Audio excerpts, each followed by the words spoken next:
വയനാട്ടിൽ വാഹന പരിശോധന നടത്തുകയായിരുന്ന എക്സൈസ് ഉദ്യോഗസ്ഥനെ സ്കൂട്ടറിടിച്ച് അപായപ്പെടുത്താൻ ശ്രമിച്ച കേസിലെ രണ്ടാമനും പോലീസ് പിടിയിലായി. 5 മൈൽ സ്വദേശി മുഹമ്മദ് സാദിഖിനെയാണ് തിരുനെല്ലി പോലീസ് അറസ്റ്റ് ചെയ്തത്.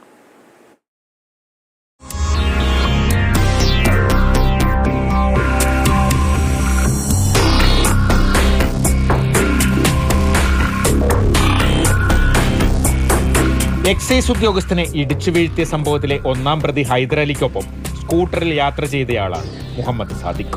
ഹൈദറിനെ സംഭവത്തിന് പിന്നാലെ പോലീസ് കസ്റ്റഡിയിലെടുത്തിരുന്നു. ഇയാൾ പോലീസ് നിരീക്ഷണത്തിൽ ചികിത്സയിലാണ്. വെള്ളിയാഴ്ച രാത്രി 8:20 കാട്ടിക്കുളം 2-ാം ഗേറ്റിലായിരുന്നു സംഭവം.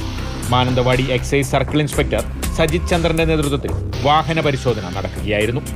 ഇതിനിടെയാണ് ബാവലി ഭാഗത്ത് നിന്നെത്തിയ സ്കൂട്ടർ കൈ കാണിച്ച സിവിൽ എക്സൈസ് ഓഫീസർ ES ജയ്മോനെ ഇടിച്ചിട്ട് കടന്നു കളഞ്ഞത്. ഹൈദരലിയാണ് വാഹനം ഓടിച്ചിരുന്നത്. താടിയലിനും പല്ലുകൾക്കും സാരമായി പരിക്കേറ്റ ജയ്മോൻ കോഴിക്കോട് ബേബി മെമ്മോറിയൽ ആശുപത്രിയിൽ ചികിത്സയിലാണ്. അപകടമുണ്ടാക്കിയ ഇരുചക്ര വാഹനവും പോലീസ് തിരിച്ചറിഞ്ഞിട്ടുണ്ട്. ഇതും അടുത്ത ദിവസം തന്നെ കസ്റ്റഡിയിലെടുക്കും.